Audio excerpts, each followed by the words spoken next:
Right now, scientists and engineers all around the world are locked in this massive race to build a machine that basically defies everything we think we know about reality. Yeah, it really They're does. building a computer that it doesn't calculate answers by just guessing or, checking them one by one like a normal machine. Right, definitely not. It calculates by creating alternative realities, letting the wrong answers physically destroy each other in a literal collision of subatomic waves, and leaving only the single mathematical truth standing. So, welcome to the deep dive. Thanks. Yeah, it represents a total departure from the world we're used to. I mean, we were moving away from the comforting sequential logic of zeros and The ones. simple stuff. Right, Okay? exactly. Those simple binary switches. We're moving into a computational landscape that is fluid, probabilistic, and frankly, highly counterintuitive to the human brain. And that is exactly our mission today. We are taking on the mechanics of quantum computing. We want to break down the dense, baffling physics behind how these machines actually operate. There's a lot to unpack. It is. We're going to explore how they navigate an impossible maze of probabilities using, well, interference, how we actually program them without destroying the data, and what happens to the world when they finally reach their full potential. Which is going to change everything. Oh, absolutely. And the theme for our exploration today is decoding the dark. We're illuminating the mysterious, invisible mechanics of the subatomic world that power these extraordinary machines. I love that framing. But before we jump in, a quick favor to ask you, our listener. Please drop a like and subscribe to the show to help keep these deep dives coming. It really helps us out. It makes a huge difference. Thank you. So let's start by dismantling a really common myth. When people hear quantum computer, the immediate assumption is just, a super fast version of a regular computer. Yeah, that's what everyone thinks. They picture a machine that instead of trying a million passwords one at a time, just tries all 1 million passwords at the exact same instant, finds the right one, and spits it out. Right. But from a physics standpoint, that is fundamentally incorrect. Right. Oh, completely. That framing completely misses the actual mechanism. To understand how it really works, we have to look at the foundational building block. The qubit. Exactly. I mean, in classical computing, the device you are using right now to listen to this relies on bits. A bit is a physical reality in a circuit, usually a transistor. It has a high voltage or a little voltage. It is definitively a 1 or it is definitively a 0.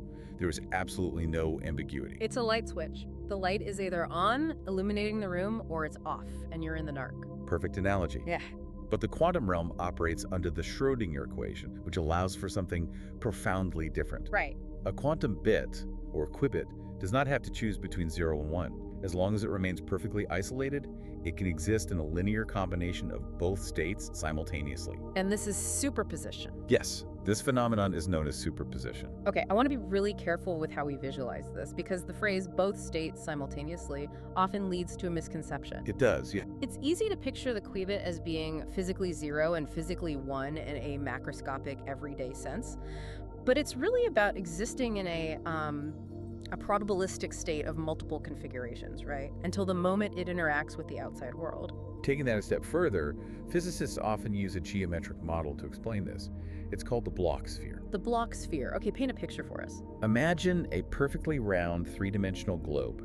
If this globe represented a classical bit, your data is completely restricted. Right, it can't go anywhere. Right, it can only exist at exactly 2 coordinates, All right. the absolute north pole, which we define as state 0, or the absolute south pole, which is state 1. No travel allowed anywhere else. You just teleport between the North Pole and the South Pole. Precisely zero freedom.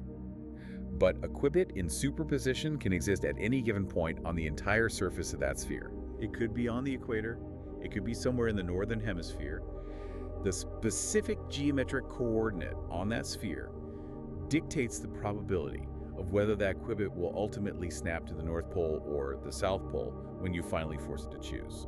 Force it to choose by measuring it, you mean? Exactly. So if the mathematics describe this purely in terms of probabilities, how is that different from me just taking a normal coin, placing it on the table, and covering it with a coffee cup? Okay, I see where you're going. Right, because I don't know if the coin is heads or tails. So to me, the observer, there's a 50% probability of heads and a 50% probability of tails. But the coin itself has a definite state under the cup. I just happen to be ignorant of it. So is a qubit just a hidden coin? That assumption is exactly what Albert Einstein famously argued for. Oh, really? Yeah, he hated the idea of inherent randomness in the universe. He championed this concept called hidden variable. Hidden variable. Right. It's the belief that the universe possesses the definite information. Like, the coin is already heads or tails under the cup, and our quantum mathematics just represent human ignorance. But he was wrong about that. Decades of physical experiments have proven Einstein wrong on this specific point. In a quantum system, the state truly does not possess a definite value until the measurement occurs. That is wild. The reality itself is undefined. The universe hasn't made up its mind yet, so a much better analogy than the hidden coin is a coin actively spinning in the air. Yes. While it's flipping, it's a blur. It isn't heads, and it isn't tails. It's a dynamic, active combination of both possibilities. It only decides its state the moment it smacks into the table. Or, think of a spinning basketball on your finger. Every side of the ball is passing your field of vision simultaneously. That's a great visual. A shuffled music playlist is another excellent conceptual bridge. Oh, how so? Well, before you hit the play button, the algorithmic next song doesn't actually exist as a predetermined file lined up in a queue. It exists in a state of every possible track in your library until the instant the algorithm collapses that potential into a single definitive selection. Okay, that makes a lot of sense. And what's truly wild is that this isn't just restricted to theoretical math or single invisible electrons. Scientists have actually managed to put massive, complex objects into these superposed states. They have. The scale of these experiments is staggering. We aren't just talking about subatomic particles anymore. Not at all. Researchers have successfully achieved superposition with buckyballs. Buckyballs. Yeah, they're relatively massive soccer ball-shaped carbon molecules. And they've even scaled it up to custom molecules containing over 800 atoms. 800 atoms in superposition. Yep. And perhaps most incredibly, physicists designed a microscopic piezoelectric tuning fork. It's a mechanical object made of roughly 10 trillion atoms. 10 trillion atoms. That is something you can practically see with the naked eye. They placed that tuning fork into a physical superposition of vibrating and not vibrating at the exact same time. That is just, I can't even wrap my head around that. It is a profound demonstration that the bizarre rules of quantum mechanics can scale up to the macroscopic world if the system is isolated enough. So, a tuning fork breathing in and out and simultaneously standing perfectly still. But let's look at the computer science aspect of this. Having one isolated spinning coin is a neat physics trick. Right. But a single isolated probability doesn't compute anything. For a machine to process complex logic, the data points have to interact with each other. How do we take these isolated floating spheres of probability and link them up? That requirement pushes us directly into the second fundamental pillar of quantum mechanics, quantum entanglement. Oh, the spooky stuff. This is the phenomenon Einstein derisively referred to as spooky action at a distance. The spooky glue. Let's really break this down. What is actually happening physically when two qubits become entangled? Quantum entanglement occurs when two or more qubits are forced to share a single, inseparable quantum state. Inseparable. Once they enter this relationship, their individual identities basically vanish. You can no longer describe qubit A without describing qubit B. Right. And crucially, this holds true regardless of the physical distance separating them. Measuring the state of one instantly and permanently determines the state of the other. Wait, by instantly you mean zero time delay? Absolute zero time delay. Wow. To put that in perspective, classical computing architecture relies on total independence. Changing a voltage from a 0 to a 1 in memory register A has zero physical effect on memory register B. Unless a wire sends a signal. Right, unless a wire transmits an electrical signal between them, which is a process limited by the speed of light. Entangled qubits bypass that limitation. They act as a single entity spread across space. So if we visualize this with our spinning coins, we are talking about creating specific arrangements called Bell states. Yes, Bell states. If we entangle two of these spinning coins into a specific Bell state, they are both spinning, completely undefined, existing in a 50-50 superposition of eventually landing on 0 or 1. But the moment you reach out and slap the first coin down the table, let's say it resolves into a 0. The second coin instantaneously resolves into a 0 as well. Even if it's far away.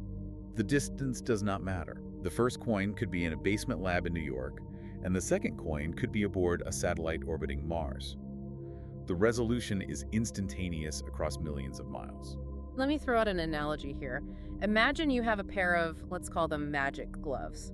You seal one glove in a titanium box and send it to the moon, and you send the other box to Mars. Okay. The moment the astronaut on the moon opens their box and sees a left-handed glove, they instantly know, with zero time delay, that the box on Mars contains the right-handed glove. While that helps visualize the instant knowledge, Ah. it brings us right back to the hidden variable trap we just discussed. Oh, right. The glove analogy implies that the gloves were already left and right when you packed them on Earth. It implies classical correlation. Ah, I see. It's the hidden coin under the cup. Again, I'm assuming the universe already knew. Exactly. In a classical universe, two entangled coins would just be cleverly pre-programmed. But physicist John Bell formulated a mathematical theorem, and subsequent experiments, which actually earned the Nobel Prize in Physics in 2022, proved definitively that there is no pre-programming. So no hidden variables. There are no hidden variables. So to fix the analogy, the gloves are literally just shapeless, undefined blobs of fabric during the entire journey. Yes. They possess no handedness whatsoever. But the exact nanosecond the astronaut on the moon opens the box, the universe forces that blob to snap into a left glove and simultaneously forces the blob on Mars to snap into a right glove. That captures the quantum reality perfectly. The universe actively enforces this correlation at the moment of measurement, not a single moment before. But this immediately sets off alarm bells regarding the laws of physics. I know where you're going with this. Right, because Einstein said nothing can travel faster than the speed of light. If the connection between New York and Mars is instantaneous, couldn't we use entanglement to build a faster-than-light communication network? It is definitely the most common question asked when people learn about entanglement. And the answer is a hard no. We cannot use entanglement to send a purposeful, faster-than-light signal. Why not? If the Mars coin instantly snaps to match the New York coin, the connection is clearly there. The connection is there, but control is not. Control. The individual outcomes are entirely random until they are measured. You, the scientist in New York, cannot force your local qubit to collapse into a 0 or a 1. Oh, I'm just flipping a coin. You're just flipping a coin. If you measure a 0, Mars gets a 0. If you measure a 1, Mars gets a 1. Because you cannot control the outcome of your own measurement, you cannot encode a message. I can't say, I'm going to force a 1 right now to represent the letter A. Exactly. All you and the astronaut on Mars end up with is an identical sequence of completely random numbers. It's just correlated randomness. The universe is writing a random message, and it's simply ensuring both locations receive the exact same gibberish at the exact same time. Exactly. But even though it fails as an interstellar telegraph, this spooky glue is incredibly powerful for computation. Right, because we can link qubits inside the processor. Yes, we physically manufacture this entanglement using quantum logic gates. To link qubits, we rely heavily on a 2-qubit mechanism called the controlled NOT gate, or CNOT gate. Let's break down how the CNOT gate physically creates this bond. We have a control qubit and a target qubit. The underlying logic seems very classical at first. The CNOT gate acts on the target qubit based entirely on the state of the control qubit. Okay. If the control qubit is a 0, the gate does nothing. The target qubit remains exactly as it was. But if the control qubit is a 1, the gate flips the target qubit. A 0 becomes a 1 becomes a 0. If control is 0, do nothing. If control is 1, flip. That just sounds like a standard if-then statement in classical code. It does, until we reintroduce the concept of superposition. What happens to the target qubit if the control qubit is in a superposition to being both 0 and 1 simultaneously? Oh, the control qubit is a spinning coin, so the gate has to react to both realities. Precisely.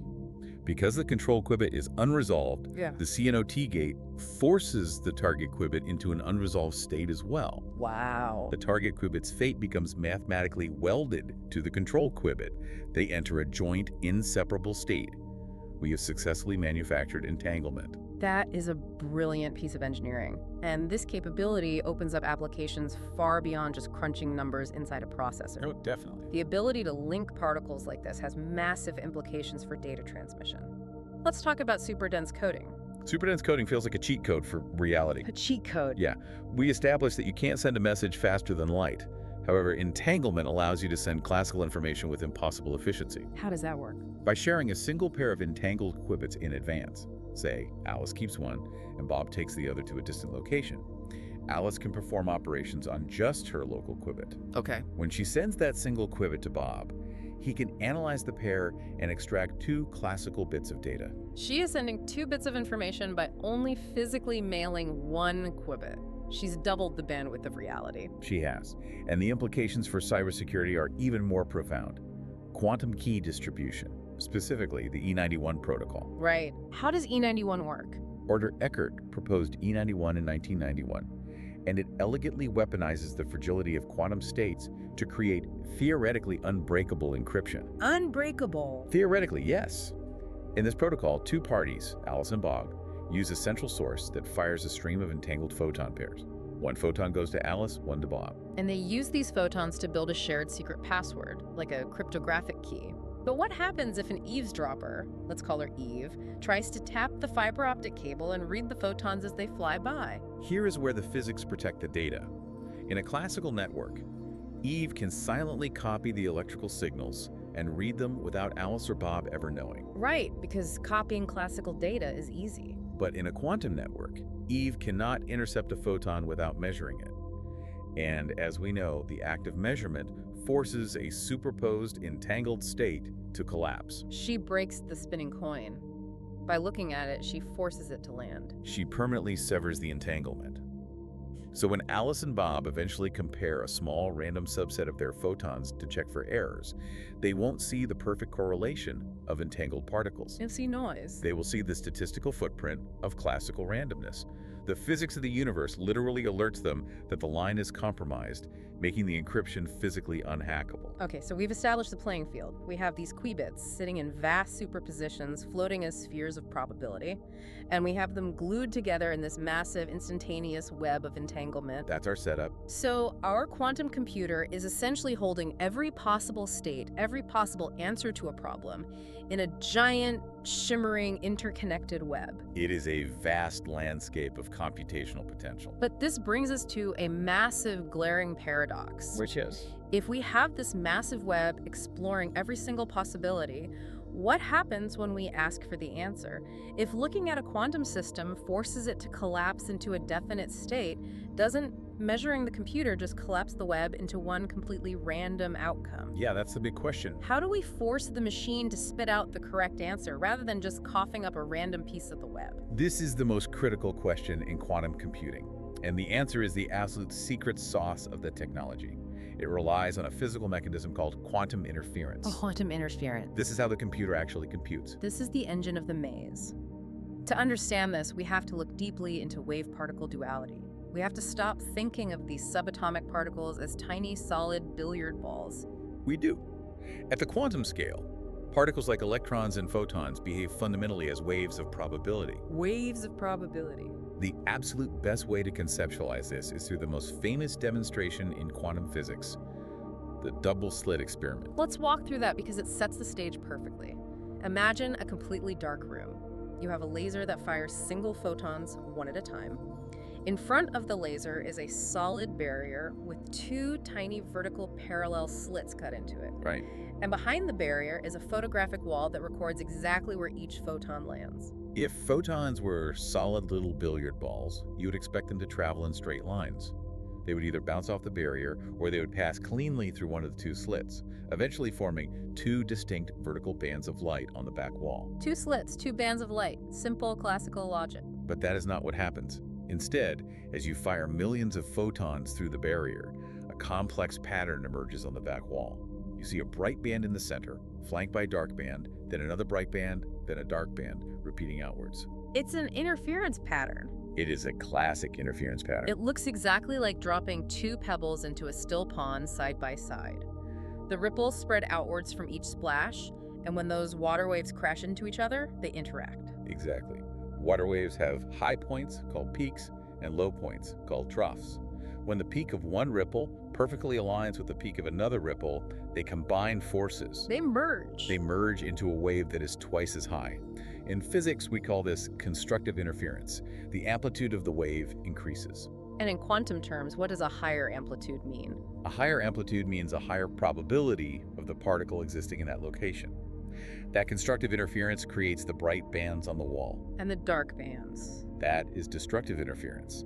That happens when the peak of one wave collides with the trough of another wave. The high cancels out the low. The water goes perfectly flat. The wave destroys itself. The amplitude drops to zero, meaning there's exactly zero probability of the photon landing there. And the most mind-bending part of this experiment is that you don't even need to fire a stream of photons. If you fire just one single solitary photon at the barrier and wait a full minute before firing the next one over time, that same complex interference pattern builds up on the wall. It does. The single photon doesn't go through one slit. It acts as a wave, spreads out, goes through both slits simultaneously, and literally interferes with itself on the other side. It violates all classical common sense, but it is the verifiable reality of the subatomic world. And this self-interference is the exact physical mechanism that quantum computers use to process information. So it's not checking answers one by one? No, a quantum computer doesn't compute by checking answers sequentially. It computes by orchestrating a massive, meticulously controlled symphony of these colliding probability waves. Let's look at the mathematical mechanics of how we choreograph that symphony. There is a massive difference between classical probabilities and quantum amplitudes. Huge difference. In classical math, probabilities are always positive, real numbers. You can have a 50% chance of rain, you can have a 0% chance of rain, but you cannot have a negative 20% chance of rain. Correct. Classical probabilities range strictly from 0 to 1. They are strictly additive. If there are two independent ways to arrive at a specific result, you add those probabilities together, making that result even more likely. But quantum amplitudes don't play by those rules. They do not. Quantum amplitudes are represented by complex numbers. They have a magnitude, but they also have a direction, or a phase. A phase. This means an amplitude can be positive, it can be negative, and it can even involve imaginary numbers. The power of negative math, this is the key to the whole system. It is the absolute core. Because amplitudes can possess negative values, they don't just blindly add up. They can subtract from one another. Okay, give us an example. Imagine a quantum algorithm exploring a massive maze of possibilities. You have two different computational paths that both lead to a specific, incorrect answer. In a classical computer, two paths to the same answer just makes that answer twice as likely to pop out. But in the quantum computer, we manipulate the phases. We engineer the system so that one path leading to that wrong answer carries a probability amplitude of +1, representing a wave peak. Okay. We engineer the second path to carry an amplitude of -1, representing a wave trough. So when those two paths converge on that wrong answer, +1 plus -1 equals exactly 0. Absolute zero. The paths perfectly and destructively interfere with each other. The probability of the computer outputting that specific wrong answer vanishes entirely. It's like navigating a labyrinth where you don't actually search for the exit. Instead, you trigger a mechanism that causes every single dead-end path to actively seek out and obliterate another dead-end path, leaving the open path to the exit as the only physical space left in the maze. That's a great way to think about it. Or think of noise-canceling headphones. That is a phenomenal real-world equivalent. Noise-canceling headphones don't just rely on thick foam to block sound. Right, they have tiny microphones. Yes, tiny microphones that actively listen to the incoming ambient noise wave. Then, a processor generates an anti-noise wave.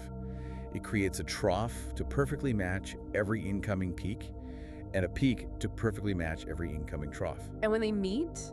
When those two sound waves collide in the air inside the ear cup, they physically annihilate each other, leaving you in silence. A quantum computer is basically applying sophisticated noise cancellation to bad math. I love that. But this raises a major logical question. If the quantum computer doesn't already know the answer to the problem, how does it know which paths are the noise? How does it know which waves to flip negative? It doesn't know the answer. Instead, the algorithm is structurally designed as a mathematical landscape, a physical set of constraints where only the correct parameters can naturally resonate. Oh, I see. You don't program the answer, you program a specific set of physical conditions where wrong answers inevitably collide and cancel out, simply by the geometric nature of the circuit. But how do we act as the conductor for this symphony? How do we physically program these waves and sculpt this landscape? We can't just yell instructions at a super-cooled silicon chip. We choreograph the waves using specific quantum logic gates. Just as we use a CNO-T gate to manufacture entanglement, we use a variety of single qubit gates to precisely manipulate the phases of these probability waves. We're writing a script of interference events. Yes, exactly. Let's look at the instruments in this quantum orchestra. We mentioned the Hadamard gate earlier. The Hadamard gate, or H gate, is the grand initiator. If a qubit is sitting passively in a state of 0, routing it through a Hadamard gate throws it into a perfect 50-50 superposition. The initial splash. It acts as the initial splash. It is the rock dropped into the perfectly still pond, creating the initial expanding uniform wave of possibilities. So the H gate creates the wave. What controls the wave? Phase gates. These include gates with names like the Z gate, the S gate, the T gate, and various arbitrary rotation gates. What do they do? Functionally, you can think of them as acting like microscopic mirrors or optical lenses within the circuit. They do not alter the magnitude of the probability. They don't make the wave taller or shorter. Their sole job is to tweak the phase. Let's define the phase clearly. The phase is basically the alignment or the angle of the wave at any given moment. Exactly. Shifting the phase changes the mathematical sign associated with that state. Applying a Z-gate, for example, might take a specific state that has a positive amplitude and instantly flip it upside down, imprinting it with a negative amplitude.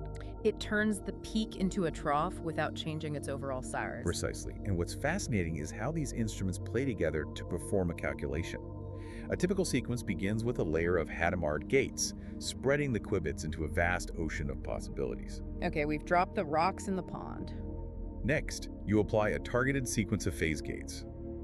These gates use the internal logic of your specific problem to imprint negative signs onto certain states, essentially painting a mathematical target on the states you want to interact. But if I stop the program and measure the system right at that moment, I still just get a random result, right? Because a negative amplitude squared still gives a positive probability. A trough has the same impact as a peak if you just look at it. Correct. The magic, the actual computation, only happens when you bring the waves back together. How do you do that? You apply another mixing layer, often another set of Hadamard gates. This forces the diverging paths to reconverge. When they do, the phases you carefully manipulated dictate everything. The collision. Yes. The states that remain positive constructively interfere and amplify, while the states you flip to negative collide with the positives, destructively interfering and vanishing from reality. This requires a total revolution in how we think about software engineering. If I'm programming a mobile app using classical code, I am building sequential logic gates. If the user taps this icon, then open this menu. If they swipe left, then delete the message. Very linear. It's linear, it's cause and effect. Quantum programming abandons sequential instructions entirely. You have to think entirely in terms of choreographing amplitudes. You are acting as a sculptor of probability landscapes. A sculptor of probability. You are designing a physical environment where the wrong answers naturally decay and the right answer naturally amplifies. It is a massive cognitive leap for classical developers. Here is how I visualize it. Think of an audio engineer working at a massive 64-channel analog mixing board. Okay. They aren't just pushing the volume faders up and down to make tracks louder or quieter. They are introducing microscopic delays, manipulating the phase of certain vocal and instrumental tracks. Yes, adjusting the timing. They adjust the timing so perfectly that when all 64 tracks are pumped out of the studio monitors together, the unwanted frequencies, the electrical hiss, and the low-end hum literally erase themselves in the air before they reach your ears, leaving only the perfect, pristine music. That is a remarkably accurate visualization of quantum interference. You are precisely aligning the timing of probabilities so that the hiss of incorrect answers physically cancels itself out. It sounds incredibly elegant, but also highly abstract. Sculpting probability landscapes is a beautiful concept, but I want to ground this in cold, hard reality. Let's do it. Let's look at exactly how this wave choreography hunts down a specific piece of data. Let's walk through a real quantum algorithm. There is no better example than Grover's algorithm. It is the absolute poster child for the process of amplitude amplification. Grover's algorithm, the ultimate mechanism for finding a needle in an unstructured haystack. To appreciate it, we need to compare it to a classical search. Let's say I have a massive unsorted database containing 1 million random files, and I need to find one specific file. Because the database is completely unsorted, a classical computer has absolutely no shortcuts. It must examine every single file sequentially. File by file. Is it file 1? No. Is it file 2? No. In the absolute worst-case scenario, the file is the very last one, requiring 1 million distinct checks. On average, you will find it halfway through, requiring 500,000 steps. That's O of n time complexity. Right. In computer science, this linear relationship is called O of n time complexity. 500,000 operations to find one file. What happens when we run Grover's algorithm on a quantum machine? Grover's search operates in O of root n time, the square root of n. Yeah, the square root of 1 million is exactly 1,000. Think about the magnitude of that difference. Instead of 500,000 sequential checks, a quantum computer using Grover's algorithm pinpoints the target file in just 1,000 operations. That's insane. It is a massive quadratic speedup that fundamentally changes what is computationally possible. That speedup is staggering. How does the wave choreography actually achieve that? Let's break down the mechanics step by step. Step 1 is initialization. We apply a blanket of Hadamard gates to our entire register of qubits. The splash. The splash. This throws the system into a massive, uniform superposition. Every single one of the 1 million potential files now has an equal, incredibly tiny probability amplitude. To use our water analogy, the pond is completely flat, covered in millions of microscopic identical ripples. The machine is holding all 1 million possibilities equally. What happens in step 2? Step 2 introduces the oracle. The oracle. This is the black box we mentioned earlier. This is the part that always confuses people. How does a black box find the target if the computer doesn't know the answer yet? It's crucial to understand that the oracle is not an intelligent entity. It is a physical quantum circuit. Okay. We build the circuit so that its physical properties mirror the conditions of our search. Think of it like a physical lock. A lock doesn't know the shape of your key, but its physical tumblers are arranged so that only a key of a specific shape will allow the cylinder to turn. Okay, so the oracle is a set of physical constraints. Exactly. When the massive superposition flows through the oracle circuit, almost all the states pass through unchanged. But the specific state that satisfies the physical constraints of the circuit interacts differently. How so? That interaction naturally and inherently causes a phase shift. The oracle marks the target state by flipping its amplitude from positive to negative. It takes the microscopic positive ripple representing our target file and turns it upside down into a microscopic trough. Yes. But here is the problem. If we stop and measure the system right now, a trough gets the exact same probability as a peak. The amplitude is still incredibly tiny. We still only have a 1 in a million chance of pulling the right file. Which is why we need step 3, the diffusion operator. The diffusion operator. Geometrically, this is known as inversion about the mean. This is where the actual computational heavy lifting occurs. The math behind the diffusion operator acts like a very specific type of mathematical mirror. Walk us through how it manipulates those amplitudes. The diffusion operator performs a global mathematical operation. First, it calculates the exact average amplitude of all 1 million states combined. It calculates the average height of all the ripples. Correct. Now consider what the oracle just did. We have 999,999 positive states and exactly 1 negative state. Right, the target state. Because we introduced that single negative value, the overall average of the entire system drops very slightly. The average line is pulled downward. That makes perfect sense. One negative number pulls down the average of a million positive numbers. Once that new, slightly lower average is established, the diffusion operator forces every single amplitude in the system to reflect across that average line. Yeah. It essentially flips them over the line like a mirror image. Okay, let's visualize the geometry here. We have an average line that is slightly lower than the millions of positive wrong answers. When those wrong answers reflect across a line that is sitting just below them, they flick downwards. Yep. Their new height is slightly smaller than it was before. Their probability shrinks. That is destructive interference in action. But our target state, the correct file, was flipped negative by the oracle. It was sitting way down below the average line. So when it reflects across that average line, it has a massive distance to travel upwards. Exactly. It flips all the way from the negative basement past the average line and shoots up to become a massive positive peak. That is constructive interference. The correct answer literally leaps out of the background noise. One single cycle of the oracle and the diffusion operator, one Grover iteration, shrinks the wrong answers and amplifies the right answer. And then you repeat it. We repeat this cycle multiple times. With each repetition, the noise gets flatter and the target peak grows taller. There is a fantastic geometric way to picture this entire process. Imagine a massive two-dimensional graph. You have a horizontal x-axis, which represents the combined probability of all the wrong answers, and you have a vertical y-axis representing the probability of the single correct answer. Yes, that's a great model. When you initialize the system with the Hadamard gates, your starting state is a vector pointing almost entirely along the horizontal x-axis, because almost all the probability is absorbed by the wrong answers.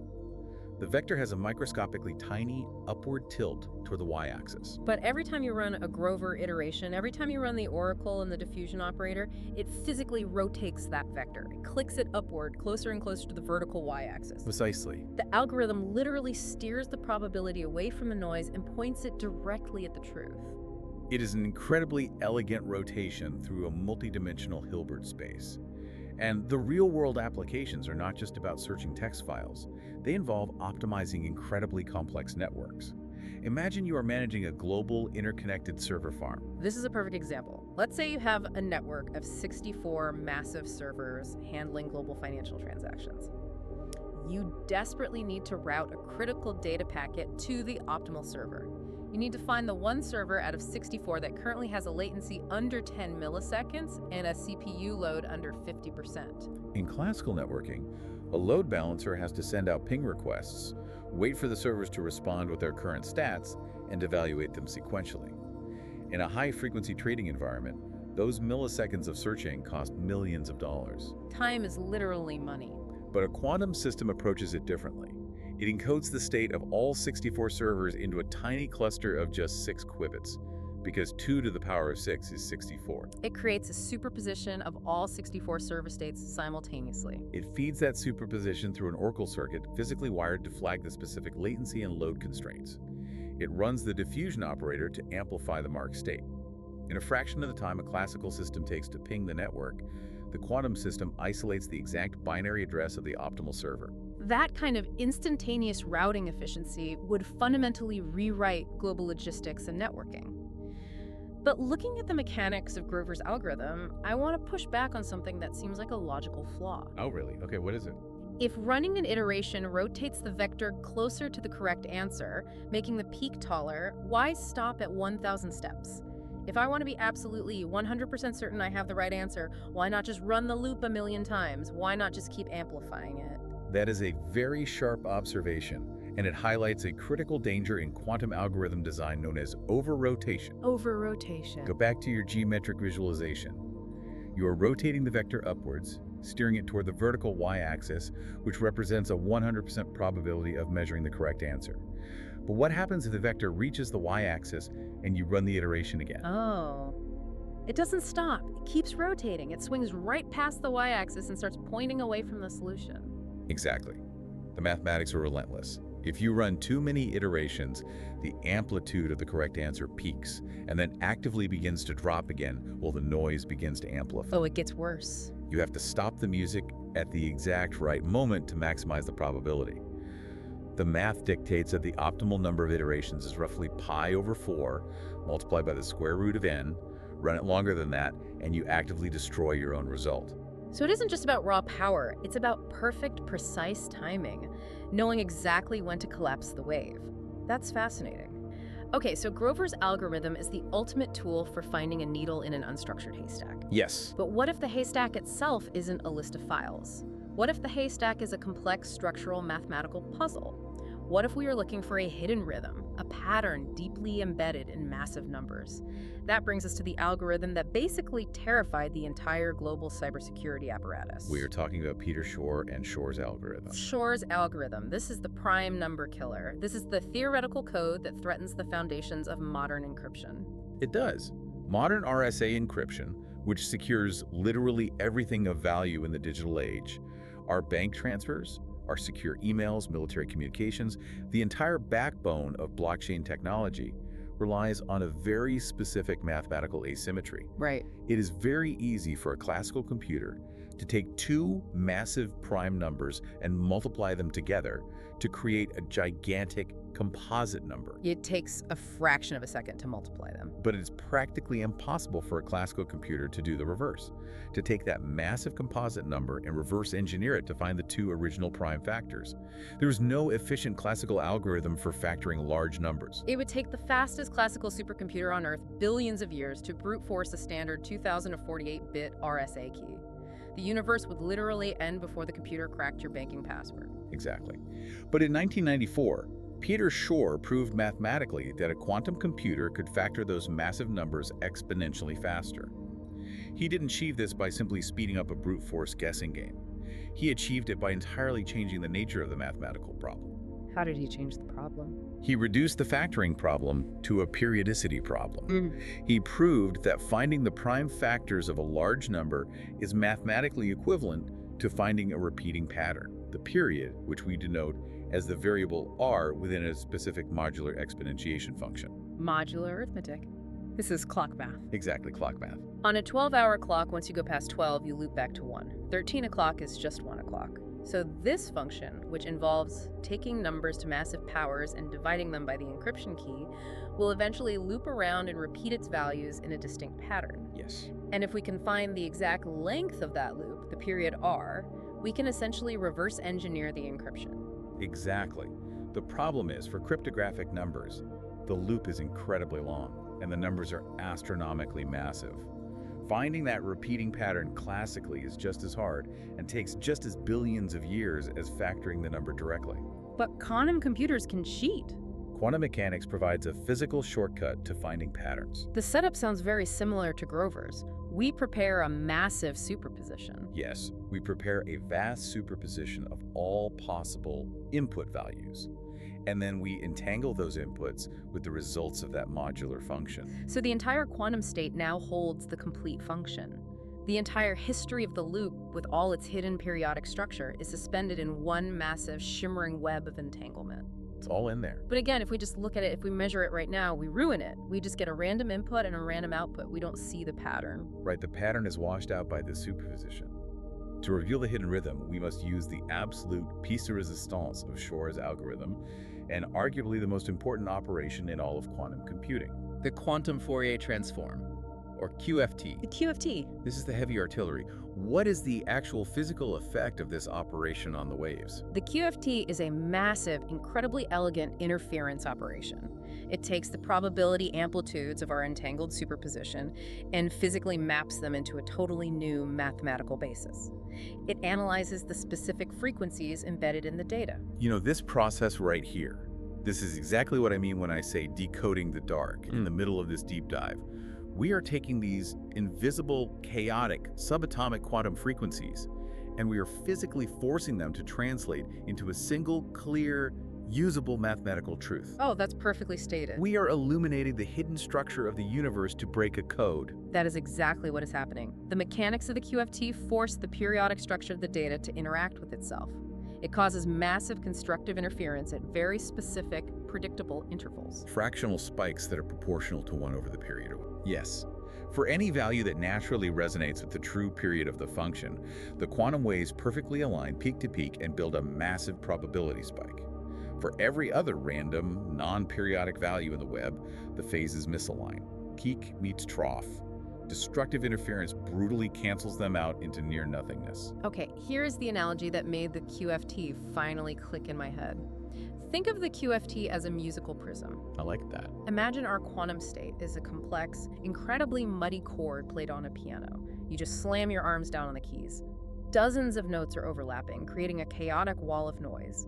The QFT acts as an acoustic filter. You pass that noise through the filter, and it instantly isolates and amplifies the exact bass frequency, the fundamental rhythm of that chord. It strips away the noise. Exactly. It actively cancels out all the overtones, all the dissonance, all the noise, leaving one pure ringing tone. A musical prism isolating the fundamental frequency is a fantastic analogy.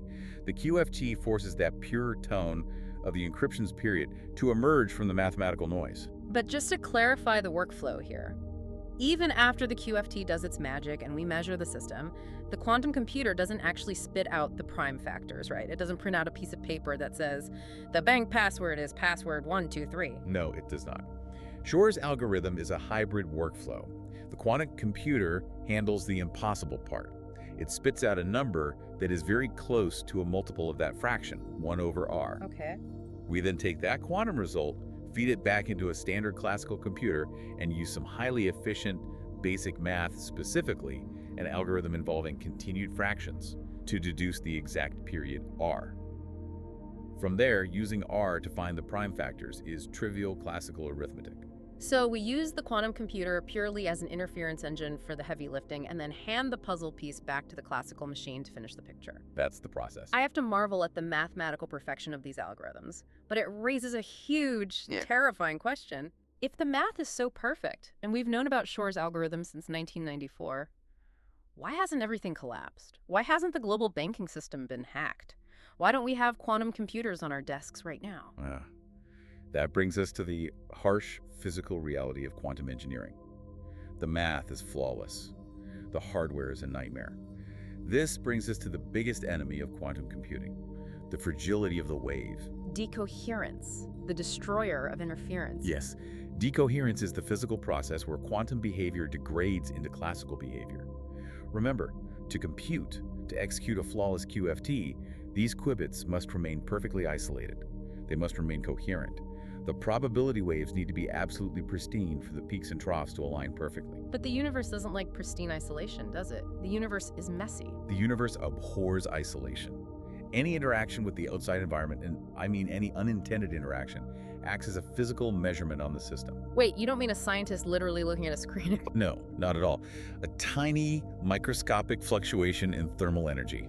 A single stray photon from an LED light across the room.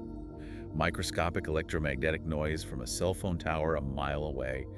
Even the tiny physical vibrations from a delivery truck driving by outside the laboratory. That's sensitive. And what actually happens to the qubits when a stray photon bumps into our perfectly choreographed quantum dance? The environment forces the system to choose. The delicate entanglement between the qubits is violently severed. The precise quantum phases that we carefully aligned are instantly randomized. Oh no. And without synchronized phases, the interference pattern is completely destroyed. The waves crash, the symphony turns into static. The wave function collapses. The system instantly reverts into basic classical probabilities, and your beautiful billions of dollars quantum calculation turns into random, useless, completely undecipherable noise. It's like trying to build a 10-story house of cards while someone's blowing an industrial fan at you. But the concept of a stray photon causing a measurement pushes us into some very deep philosophical territory. What actually causes this collapse? Why does interacting with the environment force reality to decide? That is the ultimate mystery. It's known as the measurement problem, and physicists have argued bitterly about it for nearly a century. The traditional textbook view is the Copenhagen interpretation, championed by pioneers like Niels Bohr. What did he say? It suggests that the act of observation by a macroscopic system fundamentally forces nature to collapse the wave function into a definite state. The collapse is a real, physical, violent event. The observer literally makes reality real. But there are alternative ways to view this, right? The concept of quantum Bayesianism or cubism. Cubism is a more modern, entirely subjective interpretation of quantum mechanics. It takes a radical stance. It argues that the wave function isn't a real physical object out in the world at all. Then what is it? Instead, it's just a mathematical tool, a mental framework that represents our own subjective knowledge and beliefs about a physical system. So, under cubism, if the wave isn't a physical thing, what is the collapse? Under cubism, the collapse is simply the moment we gather new information and update our beliefs.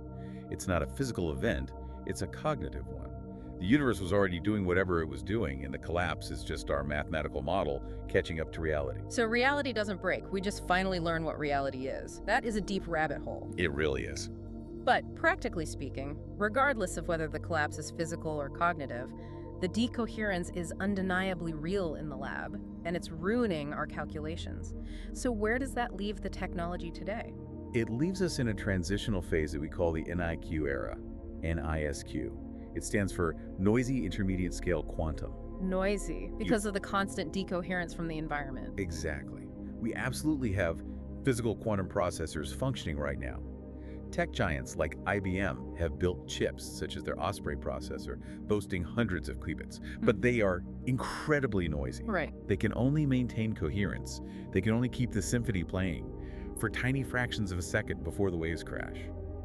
You can run very short, limited algorithms, but if you attempt to run the billions of sequential operations required for a full-scale Shor's algorithm to crack RSA encryption, the system will decohere and turn to static long before it finishes. So how do we fix it? We can't build a perfect vacuum. We can't freeze chips to absolute zero forever and guarantee no stray photons ever leak in. The holy grail of the entire field, the only path forward, is quantum error correction, or QEC. Okay, error correction.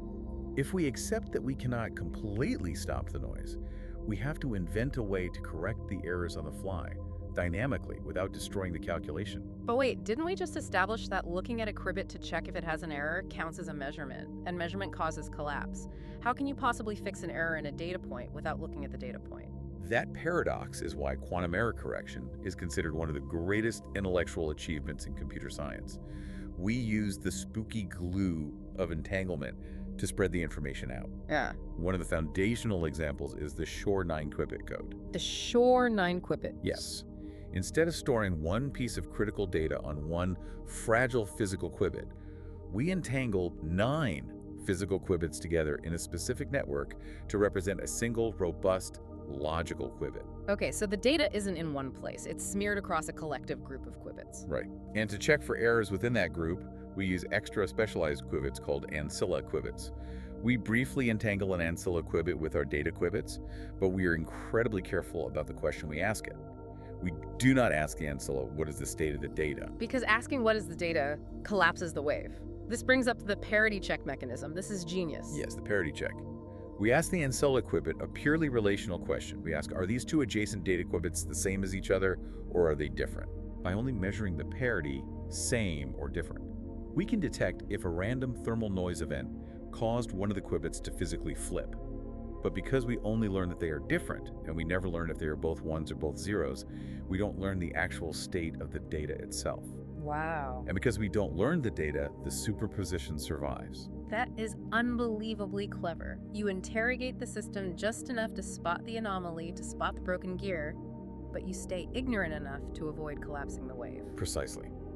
We measure the ancilla, we pinpoint the error, we correct it with a targeted microwave pulse, and the calculation continues uninterrupted. It's like having a hyperactive spell checker running constantly in the background, fixing typos caused by cosmic rays before they can ruin the mathematical novel you are writing. But the trade-off for that spell checker is incredibly steep, right? If it takes 9, or in modern architectures, even hundreds or thousands of physical qubits to create and maintain just one stable, error-corrected logical qubit, we're going to need millions of physical qubits to do the really heavy lifting, like breaking RSA. We are.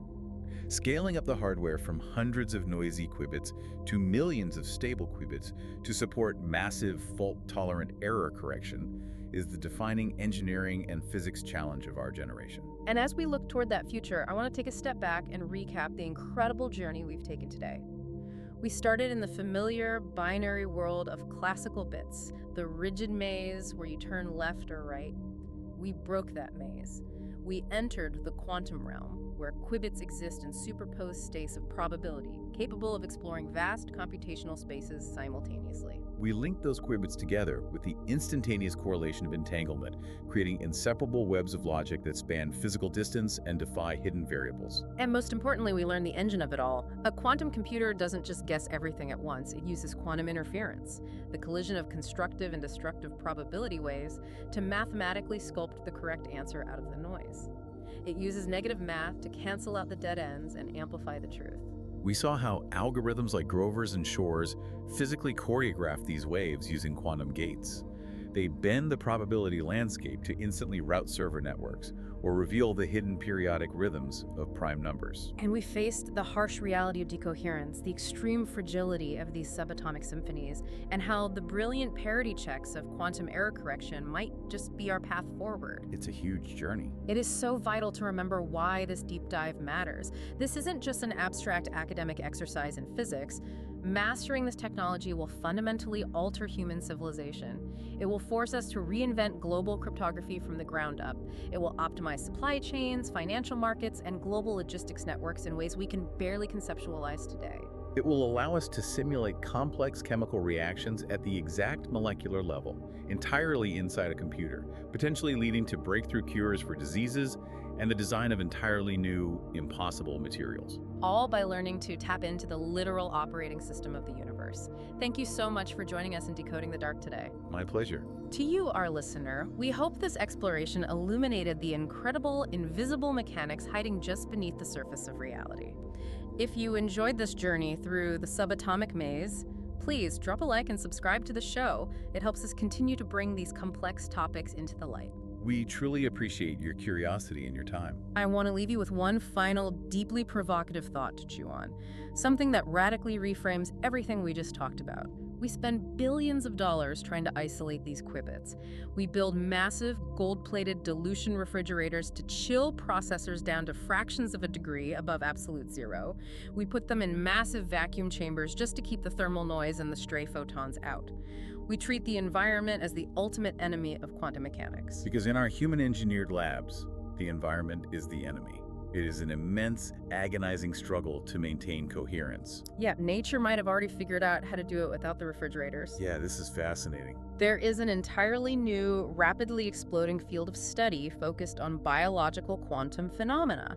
Biologists and physicists are discovering that evolution may have weaponized quantum mechanics millions of years ago, right in the middle of warm, wet, messy biological systems. The evidence is mounting, and it challenges everything we thought we knew about decoherence. Take the European robin. It's a tiny bird that navigates thousands of miles across continents during migration. For decades, scientists couldn't figure out exactly how they sense the Earth's incredibly weak magnetic field. Now there is compelling evidence pointing to quantum entanglement. Inside a bird? Inside the robin's eye, there is a specialized protein called cryptochrome. When a photon of light hits this protein, it creates a radical pair 2 electrons that are quantumly entangled. And because they are entangled, they exist in a delicate superposition of spin states. Exactly, and the precise ratio of those superposed spin states is exquisitely sensitive to the alignment of the Earth's magnetic field. By sensing the chemical output of these collapsing entangled electrons, the bird literally sees the magnetic field lines superimposed over its vision. It is using a quantum sensor in a warm, blinking eye. That is incredible, and perhaps even more fundamentally, look at photosynthesis, the process that sustains almost all life on Earth. Right. When a photon of sunlight hits a chlorophyll molecule in a plant leaf, it creates a packet of energy called an exciton. That exciton has to travel through the incredibly dense, chaotic interior of the plant cell to reach the reaction center where it can be turned into chemical energy. If it just bounced around randomly like a classical pinball, most of the energy would be lost as heat. But it isn't lost. Photosynthesis operates at near 100% efficiency. And researchers now believe it achieves that efficiency through quantum superposition and interference. The exciton doesn't take one path. It acts as a probability wave, simultaneously exploring every possible route through the cell structure. The inefficient paths destructively interfere and cancel out, while the most efficient path constructively interferes, guaranteeing that the energy arrives at the reaction center in the fastest possible way. Plants are essentially running a biological version of Grover's algorithm every time the sun shines. They're sculpting probability landscapes inside a leaf. So here's the question I want you to mull over. If biology has already built functioning quantum computers inside warm, messy, incredibly noisy environments, what secrets are we still waiting to decode? Maybe the perfect quantum architecture isn't a super-cooled chandelier of wires in a vacuum. Maybe the ultimate computer of the future is something entirely different, something organic. It's a profound thought. It suggests that decoding the dark might ultimately mean looking closer at the natural world around us. It certainly does. The classical maze might be comfortable with its clean zeros and ones, but the quantum maze is where the real magic of the universe happens. We'll see you on the next deep dive.